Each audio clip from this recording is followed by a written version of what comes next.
اگر آپ پرندوں کی آوازیں سننا چاہتے ہیں تو پنجرے نہ خریدیں، درخت لگائیں۔ جیسا کہ آپ جانتے ہیں کہ شجر کاری کا آغاز ہو چکا ہے۔ آج میں اور میرے بابا اپنے اپنے نام کے درخت لگا رہے ہیں، اور انشاءاللہ ایک دن ایسا بھی آئے گا کہ ان درختوں کے پھل کھائیں گے۔ ہمارے پیارے نبی حضرت محمد صلی اللہ علیہ وآلہ وسلم بھی شجر کاری کیا کرتے تھے۔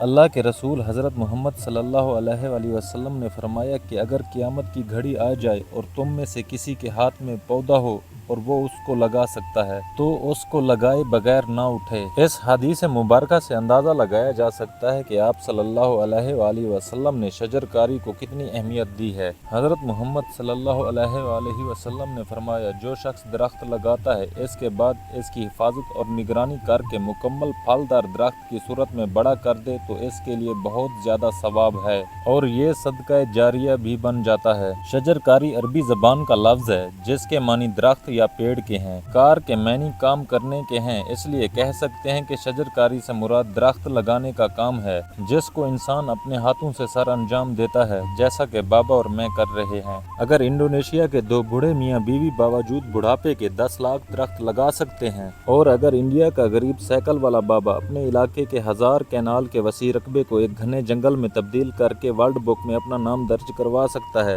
یہاں تک اس کے علاقے کی خوبصورتی دیکھ کے سنگاپور کے نایاب خوبصورت پرندے سنگاپور جیسے خوبصورت خطے کو چھوڑ کر اس کے علاقے کی رونق میں اضافہ کرتے ہیں، اور اگر جنوبی افریقہ کے دو دوست پہلے سے موجود زوما کے جنگل جیسا ایک اور جنگل اگا سکتے ہیں جو ہمارے چھانگا مانگا سے دگنا ہے، تو تم میرے پاکستانی بھائیوں ایسا کام کیوں نہیں کر سکتے؟ اور ہمارا دین بھی ایسی سرگرمیوں کی حمایت کرتا ہے۔ ہمارے پیارے نبی حضرت محمد صلی اللہ علیہ وآلہ وسلم کی کئی حدیث شجر کاری سے متعلق ہیں۔ ہماری تو مٹی بھی زرخیز ہے، اپنے حصے کا ایک درخت ضرور لگائیں۔